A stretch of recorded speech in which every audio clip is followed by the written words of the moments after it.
Armajet. What's up guys, Spiro from the TAPTEN here, and today we are going to be playing the closed beta of Armajet. First thing I want to show is, for a beta there's a lot of extras. Like, you want to look on the side, on the left hand side here, you got play. If you jump into the play section, there's the different game types, which we'll get into in a second.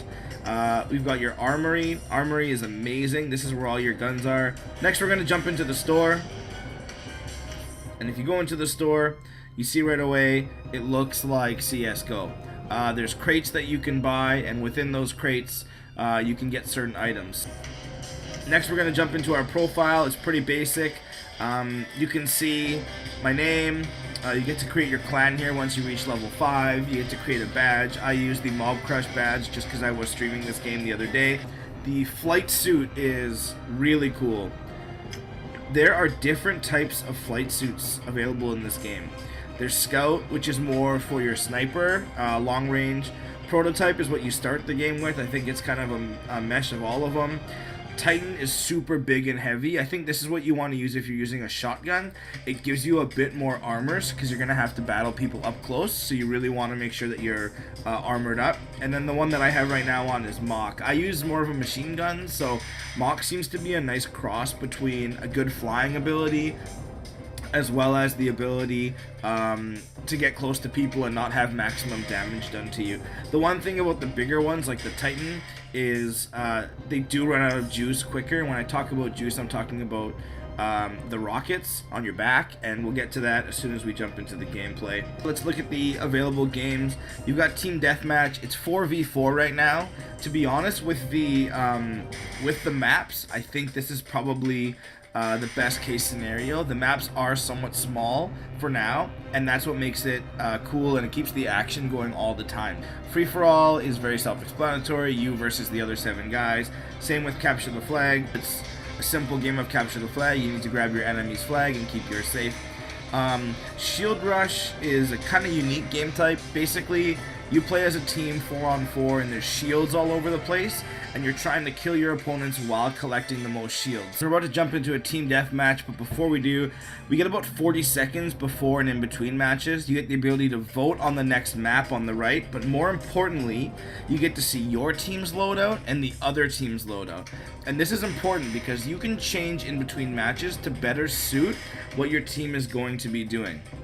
And you're going to understand why in a second here. As we jump into the game, you'll be able to see, first of all, you get to pick your loadout at the bottom, but your flight suit is important. We went over the flight suits a little earlier, and you can see there's 2 controls, right? There's a D-pad on the left, there's a trigger button on the right. We got some guys over here we're going to shoot while I'm talking. But with the rocket pack, on the left-hand side of my character, you can see a bar. That bar controls the amount of juice that I have in my rocket pack.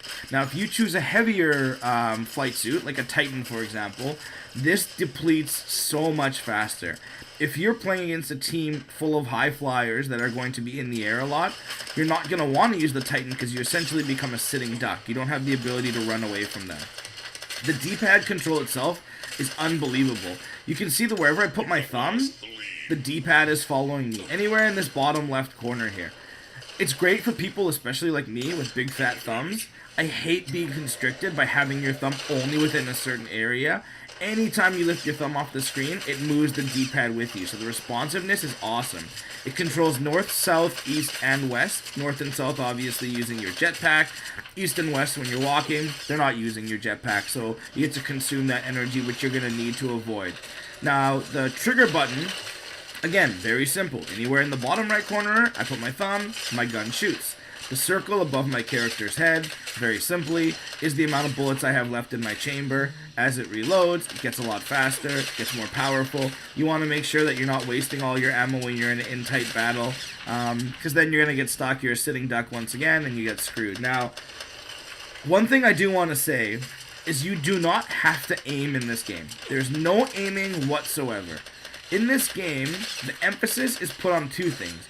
It's put on the strategic choice of your flight suit and loadout based on what your opponent is doing, and it's based on your ability to control your player as you're shooting.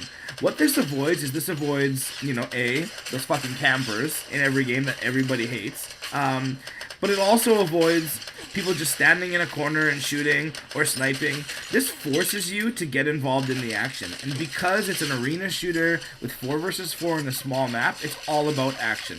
They don't want you to care about where your gun is loading. They want you to care about getting with your team, planning a strategy, and shooting the other people. Because of that, it makes this game super addicting and fun to play.